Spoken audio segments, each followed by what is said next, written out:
Olá, sejam muito bem-vindos a mais um episódio do YesCast, o podcast oficial do Instituto de Estudos de Saúde Suplementar. Como você já sabe, eu sou o José Sequim, superintendente executivo do Instituto. Para quem nos ouve pela primeira vez, nosso podcast aborda a saúde suplementar brasileira, sempre visando o seu aperfeiçoamento. Ficamos contentes em ver que sementes de assuntos importantes, plantadas e regadas nesses últimos 15 anos de atuação, estão ganhando mais e mais visibilidade. O assunto de hoje é uma das provas disso. Antes de mais nada, um reforço. Siga nosso podcast na sua plataforma predileta. Mas se você preferir acompanhar pelo YouTube, assine o canal, ative as notificações, curta nossos conteúdos, mande seus comentários. Se você deseja conhecer melhor nosso trabalho, acesse o portal www.iess.org.br. Lá você vai encontrar estudos, boletins mensais, estatísticas, textos para discussão, artigos, livros, resultados de pesquisas e muitas publicações, notícias e novidades, sempre com o padrão IES de qualidade. Na primeira série de 15 episódios, estamos debatendo o livro Saúde Suplementar, 20 anos de transformações e desafios em um setor de evolução contínua. Uma obra organizada pelo IES, assinada por 24 autores convidados. Você encontra o livro na íntegra, para download de forma gratuita, em nosso site. Para o episódio de hoje, eu tenho a grata satisfação de convidar para essa conversa um trio de colegas de trabalho. Amanda Reis, Natália Lara e Bruno Binami, pesquisadores do nosso instituto. Juntos, eles assinam o capítulo Novos Produtos e Ampliação do Acesso aos Planos de Saúde, um tema que atrai todos os interessados em planos de saúde. Sejam muito bem-vindos, Amanda, Natália, Bruno. Estou muito feliz com a presença de vocês. Em nosso caso, há um bom tempo que estamos trabalhando remotamente, não é mesmo? Espero que vocês e seus familiares estejam todos bem. Os seus cumprimentos, começar de Amanda, depois Natália e Bruno. A gente está muito feliz de ter participado desse livro e escrevendo esse capítulo, e foi bem produtivo, acho que ficou um livro bem legal. Natália? Obrigada pela oportunidade também de a gente estar escrevendo esse capítulo, de participar aí com grandes autores, foi uma alegria para nós. Bruno? Olá a todos, é uma grande satisfação estar aqui e será muito produtivo. Nós acabamos de lançar uma pesquisa, já pela 6ª vez. Ela mostra que o plano de saúde é o terceiro objeto de maior desejo de consumo dos brasileiros. Esse número tem tido altos e baixos, mas sempre se manteve na 3ª posição. Já são 8 meses agora de crescimento contínuo dos planos de saúde. Eu queria que vocês fizessem um breve histórico da evolução do setor nesses últimos 20 anos. Eu convido o Bruno para começar esse breve histórico. Bruno. Aqui, quando a gente fala em número de pessoas com plano de saúde, a gente pode ver que a série histórica, do número de beneficiários aí vinculados ao plano de assistência médica no Brasil, ela começa no ano de 2000 e são divulgados periodicamente pela Agência Nacional de Saúde Suplementar, que é a ANS. E nesse primeiro ano, havia 31 milhões de beneficiários. De 2004 a 2014, em média, 1,5 milhão de brasileiros aderiram aos planos privados de saúde, e houve esse crescimento consecutivo citado até atingir o ápice de 50 milhões e meio de brasileiros em 2014. De 2014 a 2018, houve uma redução de 3 milhões e meio de beneficiários, resultando em 47 milhões de vínculos. Esse número, ele permaneceu praticamente o mesmo, ou seja, entre aspas, estável, por cerca de 2 anos, até março de 2020. De março a junho deste último ano, houve perda de 400 mil beneficiários. Acredita-se que as quedas estavam vinculadas ao momento que passamos do início da pandemia de Covid-19 no Brasil, no qual houve interrupção de atividades, lockdown em algumas regiões, fechamento de empresas, a perda do poder aquisitivo e aumento da taxa de desocupação no país. No entanto, entre junho de 2020 e maio de 2021, que é o dado mais recente disponível, houve um aumento de 1,3 milhão de beneficiários. No total, percebe-se que houve o rompimento daquela constante de 47 milhões de beneficiários que citei há pouco e que resistia desde março de 2018. Esse crescimento de vínculos a partir de junho de 2020 não era esperado e foi atípico, já que não se observou nesse período uma retomada intensa da atividade econômica no país. Então, isso sugere que esse recente crescimento esteja vinculado à pandemia, pois aumentou a preocupação das pessoas que não tinham ou perderam o plano de saúde em aderirem a este benefício, e aos que já tinham, fizeram um esforço de continuar com ele. Muito bem, muito obrigado, Bruno. Claríssima a sua exposição. Nossa pesquisa também indicou que, além dos brasileiros desejarem plano, a gente perguntou, e por que você não tem, para aqueles que não tinham planos? Eles apontaram a questão do preço, não tem renda suficiente. Isso nos leva, então, para o segundo tema importante, eu vou convidar a Amanda para comentar sobre ele, que é o oferecimento de novos produtos, planos mais acessíveis, coberturas segmentadas, que caibam no bolso dessas pessoas que desejam plano. Isso ocupou a mídia por bastante tempo, antes e durante a pandemia. Na verdade, antes, durante a pandemia nem tanto. Na opinião sua, Amanda, e com base nos seus estudos e pesquisas, o que falta para que mais pessoas possam contar com um plano de saúde? O que a regulamentação atual permite? E o que falta para permitir esse acesso mais amplo a brasileiros? Amanda. Essa discussão já tem estado presente aí nos mais de 20 anos de regulação do setor, e um exemplo recente é uma proposta que surgiu em 2017 de criar novos tipos de planos de saúde com segmentações diferenciadas. E essas discussões, elas surgem por causa da crescente necessidade de tornar o plano de saúde mais acessível financeiramente para quem não possui ainda, e que, ao mesmo tempo, não necessita de toda a amplitude da cobertura que existe hoje. Essa pesquisa de opinião, até que o senhor já citou, ela mostra que o plano de saúde ele é um bem muito desejado, né? E que as pessoas gostariam de possuir, mas não fazem pelo preço elevado, muitas vezes. Hoje, o que é permitido está determinado na Lei 9656, de 98, que prevê a existência de segmentações de cobertura ambulatorial, hospitalar, referência, odontológica e variações de combinações desses segmentos. Para cada uma dessas segmentações, a Agência Nacional de Saúde Suplementar, a ANS, ela estipula uma lista de procedimentos com uma cobertura mínima que é obrigatória, e ela é descrita no rol de procedimentos e eventos que a ANS edita e revisa a cada 2 anos.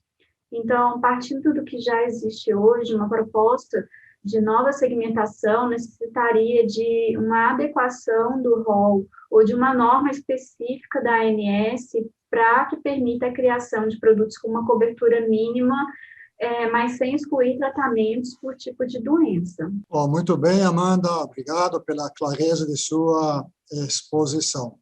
Eu acho que o que a pesquisa revelou do intenso desejo e da falta de renda de pessoas para terem satisfeito esse desejo de comprarem planos, deveria acender um sinalzinho vermelho para os nossos agentes reguladores, permitir que desenhassem planos que estejam acessíveis a esse bom conjunto de brasileiros que sonham em ter, mas não o têm. A Amanda já apontou alguns caminhos para que isso possa ser feito. Um ponto que vocês levantam, muito importante, aliás, no capítulo, é sobre a fragmentação da saúde, a partir de algumas soluções que são propostas, como, por exemplo, a segmentação das coberturas. Você poderia comentar um pouco sobre isso, Amanda? Uma crítica que se levanta em relação aos novos produtos com cobertura segmentada é que eles podem fragmentar a assistência e empurrar os beneficiários que necessitam de atendimentos mais complexos para o SUS. Mas, no caso de haver um produto segmentado que satisfaça as necessidades ambulatoriais e tem um preço inferior ao que se pratica atualmente, as pessoas teriam a oportunidade de adquirir um plano de saúde e deixar de depender exclusivamente do SUS. ao menos em relação, né, aos serviços ambulatoriais que o plano cobriria. Se esses planos forem pensados para ter características de atenção primária, por exemplo, podem surgir vários benefícios, pois a Organização Mundial da Saúde, ela prega que esse tipo de atenção ela é altamente efetiva e eficiente para lidar com os principais problemas de saúde e previne que tais problemas se tornem mais sérios. A fragmentação do cuidado, ela não é um problema assim, insolúvel, mas ela demanda uma estruturação dos serviços de forma a encaminhar e orientar o paciente nos desdobramentos do atendimento que ele recebeu no âmbito ambulatorial. Em algum momento, é possível que os beneficiários desse tipo de produto venham a ter necessidade de utilizar o sistema de saúde público para ações e procedimentos que não estão cobertos no seu plano segmentado. Mas não é o caso de imaginar uma situação excepcional, pois a Lei 9656 permite a existência já atualmente de planos ambulatoriais. E há mais ou menos 2 milhões de beneficiários com esse tipo de segmentação hoje em dia, e que podem recorrer ao SUS em caso de necessitar de uma internação, por exemplo. Em todo caso, é um direito do cidadão utilizar o sistema público. O que tem que ser determinado e priorizado é como seria a organização das filas do sistema público, dando transparência, né, a esse processo. E deve-se entender que a existência de diferentes tipos de produtos de plano de saúde que ampliem as escolhas para o consumidor no mercado e não exclui os direitos de acesso ao sistema público. É mais uma opção para esse consumidor. Na verdade, essa questão apontada pelos críticos, ela não é privilégio de plano de saúde segmentado. Ela já existe hoje na sociedade. No plano ambulatorial, que é de lei, e também em todos os atendimentos nas chamadas clínicas populares, porque elas dão os primeiros atendimentos. Muito importantes, aliás, mas se a pessoa precisar de algo mais complexo, ela já estará recorrendo ao SUS. Não é um problema que será introduzido por planos segmentados se um dia chegarmos a ter esse tipo de solução. Obrigado, Amanda. No artigo, vocês apontam a experiência internacional com diferentes planos e produtos. Como vocês acham que o Brasil pode aprender com essa experiência? Vocês percebem mais proximidade com o sistema de saúde de algum país específico que nos deveria ajudar a tomar lições, exemplos e a nos inspirar? Natália, você que cuidou bem desse assunto, eu gostaria de te ouvir a respeito. Sequim, no artigo foram apontados 4 países, Austrália, Itália, Portugal e Estados Unidos. O nosso sistema de saúde público e privado possui semelhanças e divergência em comparação a esses países, mas é importante entender como esses países, principalmente a Austrália, Itália e Portugal, que apresentam um sistema público próximo ao brasileiro, como eles regulam o sistema de saúde suplementar. De fato, nesses países, os sistemas de saúde privados são suplementares. Eles oferecem cuidados e serviços que o sistema público não oferta, ou que possuem uma maior fila de espera. Eles não são regulamentados para ofertar o mesmo tipo de serviço de saúde do público, como é realizado aqui no Brasil.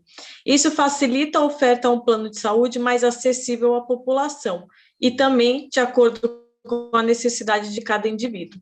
E, por outro lado, o governo investe recursos financeiros em uma gama menor de serviços públicos, podendo gerir melhor o seu dinheiro. Verifica-se que nesses países que o papel da saúde suplementar é bem delimitado e claro para a população, e que eles não têm o papel de ofertar um rol de procedimentos vastos a fim de cobrir todos os procedimentos. Obrigado, Natália. Você que nos escuta já percebeu que eu tenho um time de primeira qualidade, muito competente e altamente dedicado. Somos poucos, mas muito atuantes e produtivos. Falamos dos 20 anos que já se passaram, mas eu gostaria agora da visão de vocês sobre nosso futuro, pensando em número de beneficiários, taxas de cobertura, novas modalidades de planos. Eu gostaria de começar com o Bruno, depois vamos ouvir a Amanda também. Bruno. Para iniciar a responder essa questão, Sequim, acho que é importante contextualizar que entre 2015 e 2021, o IES realizou pesquisas bianuais, né, e detectou que, apesar do país ter passado por momentos econômicos distintos, o plano de saúde foi e continua sendo o terceiro maior desejo de consumo do brasileiro. atrás somente da educação e da casa própria. Em 2021, cujos resultados foram divulgados alguns dias atrás, a pesquisa mostrou que dos que tinham planos de saúde, 84% estavam satisfeitos ou muito satisfeitos com o plano. 86% com certeza ou provavelmente recomendariam esse plano. E 90% disseram que com certeza ou provavelmente continuam com o mesmo plano. Então, no entanto, destaca-se que essa realidade se tornou possível somente para, no máximo, 25% da população brasileira. Quando, como eu disse na primeira pergunta, em 2014, o ápice do número de beneficiários com plano ou seguro de saúde de assistência médica chegou a 50 milhões e meio de beneficiários. Obrigado, Bruno. Amanda, suas considerações. Eu queria lembrar que o setor ele é muito impactado pelo desempenho da economia e do mercado de trabalho, principalmente em decorrência do elevado número de beneficiários de planos empresariais. Por isso, os cenários da saúde para os próximos anos, eles devem levar em conta as expectativas para a economia brasileira e para o crescimento do emprego e da renda. Além disso, o setor tem vários outros desafios, como a inflação médica, discussões relacionadas a métodos de pagamento de prestador, incorporação tecnológica, e vários outros fatores que devem ser considerados no horizonte desses próximos 20 anos da saúde suplementar. O fomento ao desenvolvimento do setor no futuro próximo, ele permeia esses assuntos e demanda uma reflexão sobre a importância de novas soluções, novos produtos e novas coberturas. Será que não é o momento de pensarmos em aperfeiçoamento do setor com a criação de planos de saúde mais acessíveis e com as coberturas segmentadas? Ter mais escolhas não prejudica o consumidor. Então, cabe a discussão da necessidade de mais produtos, permitindo ao contratante a liberdade de escolher a amplitude da cobertura assistencial e das regiões em que se deseja ser atendido, por exemplo. E assim, mais pessoas terem acesso a esse desejado benefício, de acordo com as suas condições econômicas. Obrigado, Amanda. Parabéns, pessoal. Foi um bate-papo muito interessante, mas chegamos aí já ao final do nosso tempo. Não só interessante, mas foi muito esclarecedor para quem nos ouve, tanto sobre novos produtos no mercado, os pontos que foram olhados e analisados, quanto sobre a ampliação e novas formas de acesso ao plano de saúde. Muito obrigado por compartilharem todo esse conhecimento na forma do texto, no artigo que vocês contribuíram para o livro. Então, agora, alguns segundos para cada um para as despedidas finais desse podcast aqui. Obrigada, Sequinha. Queria agradecer a todos que ouviram e o livro está disponível, pode ser baixado no site, está muito interessante e convido a todos que estão nos ouvindo a baixar o livro. Obrigada pela oportunidade novamente. É um prazer trabalhar num lugar que a gente possa compartilhar conhecimento e agregar valor aí para o debate da saúde no geral. Obrigado, Sequim, pelo convite. E esse é um setor que está em constante evolução, então é uma grande satisfação poder contribuir nesse segmento também. Muito obrigado. Obrigado a vocês. Eu preciso ressaltar o espírito colaborativo da nossa pequena equipe, mas valorosa, lá do IES. Muito obrigado. E para você que nos ouviu e que deseja ler não só esse capítulo, mas o livro inteiro, Saúde Suplementar, 20 anos de transformações e desafios em um setor de evolução contínua, na sua totalidade, saiba que ele está disponível para download gratuito em nosso site. Basta você acessar www.iess.org.br e fazer o download. E assim, caros amigos, encerramos mais um encontro. Não deixe de acompanhar os próximos capítulos. Até a próxima. Tchau a todos. Esse episódio foi gravado seguindo todos os protocolos de segurança para evitar a contaminação com o Covid-19. IEScast é uma produção da Letra Certa, Inteligência em Comunicação.